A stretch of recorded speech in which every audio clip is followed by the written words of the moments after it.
Now, welcome to today's Gold Conversation, where our focus is to explore ways on how we can achieve a sustainable ecosystem. Now, right here at Kenya's Gold, we have been exploring the advantages that bamboo has when it comes to environment. But today, in this Gold Chat, we will be talking about the value addition aspect of bamboo. And to help us do that, we will be meeting Mr. Samson all the way from Kefri, who will be shedding more light on all matters value addition. Hello, Bwana Samson. I'm fine. Thank you so much for having us here today. Tunataka kuzungumza zaidi kuhusiana na the value addition aspect of bamboo, sindio? Yes. Now, before we even get into that, there was a young man here who was doing something. I believe he was harvesting or something of the sort, but please feel free to explain to us in details what was happening. Yeah, thank you very much. What this young man was doing was harvesting majua bamboo for use to be applied into many uses, furniture, handcraft, and even for structural uses. All right. Yeah. Now, you are very categorical to say that it has to be mature. As a farmer, how do I identify that my bamboo is ready for harvesting? Well, bamboo grows. If you plant bamboo now, in 5 years' time, it will be mature for harvesting. It clumps. If you plant one single bamboo, it will clump and produce more culms. And how to identify these culms? You have to check on the colors. When you want to know that the bamboo is very mature, you check the color. Like this green bamboo was harvesting, you can see it has a difference of the color. The young bamboo is dark green, and the mature bamboo is light green. Now, there are various varieties of bamboo. When I'm identifying maturity, will that procedure that you have given us apply for everything when it comes to the years and also the colors? And also, do all of them clump up like you mentioned? There are some which don't clump. They are called monobodium bamboo, which is, in common names, they call it learning bamboo. But this is symbodium bamboo, which clumps. It has a rhizome. Once you cut, it sprouts again. What is the best way to harvest bamboo, and what do you need to use to make sure that you're doing it in the correct way? You are supposed to use quite a number of tools. You are supposed to use hacksaws. You can use, for the giant bamboo, you can use even a power saw so that you can access. And again, bamboo, the mature bamboo is from inside, and the young bamboo they sprout from outside. So you have to destroy some young bamboo, then you access the mature bamboo. You can use a power saw, you can use a machete, you can use an hacksaw.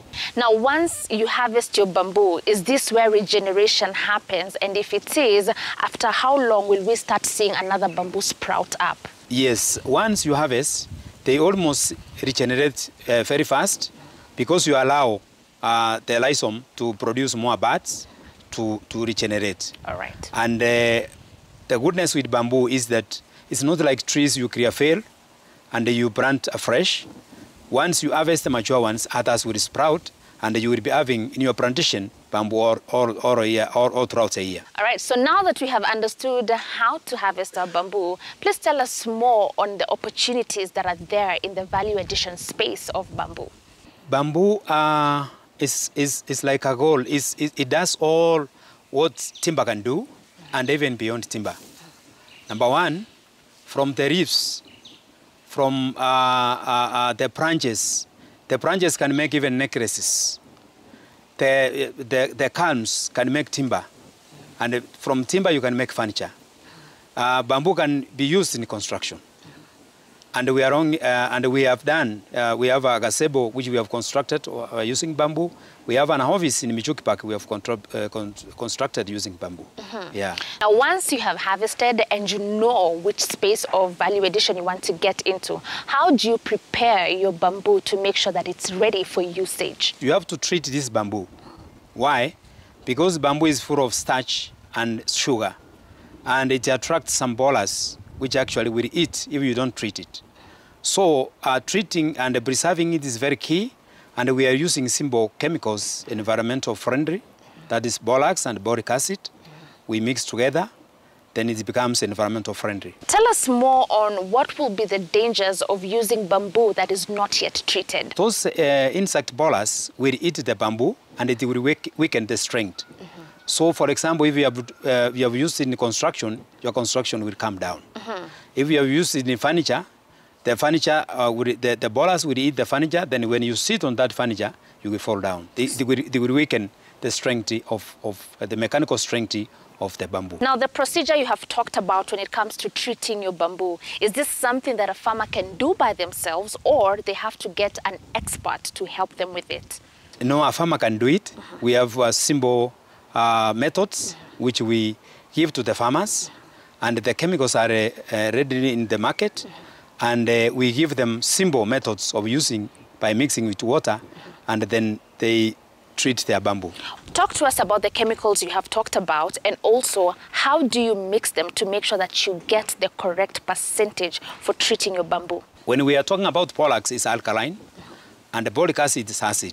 If you mix it a ratio of 1 to 1, it becomes neutral. It becomes environmental friendly. You can even touch it. It cannot bring in danger, even in the compound. So it becomes friendly. And we make a concentration of 5%.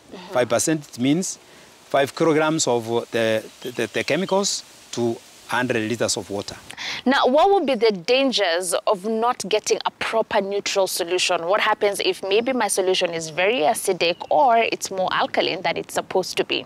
It will not neutralize the sugars and the starch in the bamboo, because you have not put the right ratios, which will be neutral and neutralize the bamboo, the sugars, and remove the sugars and the starch in the bamboo. Yeah. Now, for the chemicals that you have mentioned, are these the specific ones that one is supposed to use, or there are others that are recommended in the market? Borax and boric acid, through research, as Kefri is a research institution, is very efficient. It's very efficient and affordable and environmental friendly. There are other chemicals like copper chromium arsenate, which are not environmental friendly. They will even interfere with the soil, they will interfere with people's health and all that. So we prefer borax and boric acid. Talk to us about the precautions that a farmer needs to put in place when they're using these chemicals for treating the bamboo. How do they ensure their safety? Because you know you are touching the acid, and this is alkaline, it might be you are, and you also put a nose mask. But once the chemical now is formulated, is mixed, it becomes environmental friendly. So you can touch without any gloves.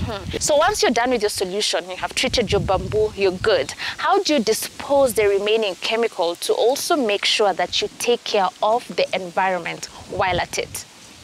This chemical, once you mix it, you will use it for 6 months, treating your bamboo. How do you treat it? Do you dip? Do you sprinkle? You dip and soak. You dip and soak. And we have 2 methods of treatments. We have cold treatment and hot treatment. Hot treatment means once you have mixed that chemical in a trough, you will heat it with heat so that it takes the bamboo absorbs the chemical very fast. You just warm the water so that you dip in the bamboo. But when you are doing cold treatment, you need to leave your bamboo in that chemical for 3 to 4 days. What are the dangers of the solution being at a boiling temperature?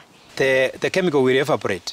If you boil, the chemical will evaporate and leave the water, and this water will not, you will interfere with the formulation. Between the hot system and the cold system of treating the bamboo, which one is more preferred by farmers and why? You are doing commercial bamboo production in different products, you need to use the hot treatment. But when, as a farmer, if you are doing it slowly, you are not in a hurry, you use the cold treatment. Because in the aspect of hot treatment, you are using firewood and other things, the cost again will go high. Once you harvest and you're now going for treatment, in what state do you treat it? In what size? Do you put it as whole? Do you cut it? Guide us on that. Thank you very much. Once you harvest a bamboo, first of all, you have to remove the branches. Second stage, you have to size it to, like now, some bamboo, they grow up to 30 meters, 40 meters. You have to size them to the size which you can be able to carry in a truck.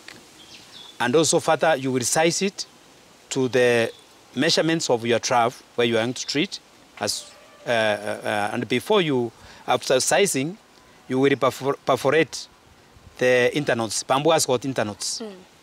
You will perforate them using a metal to allow when you will dip that bamboo or soak, it will take in the chemical. So you will either use D12 to punch it, or you can use drilling machine with the R6. You drill it if you want it faster. And that's when you want to use the bamboo as whole. As whole, yes. All right. Yes. Please tell us how that bamboo as whole can be used. It's used in making what? Yeah, this whole all-come bamboo is used in making furniture, handcrafts, for weaving, for charcoal, like the waste, and many other products. All right. Yeah. Now that you have understood how to treat a bamboo when it's whole and where it's used as, please show us or explain to us how the other, when you're not using it as whole, how do you treat it? Now, when you want to process bamboo into timber, you have to split. We have a splitter, split it, which is 1 centimeter diameter, make it stripes, and take it again to another machine called two-sided knot brainer.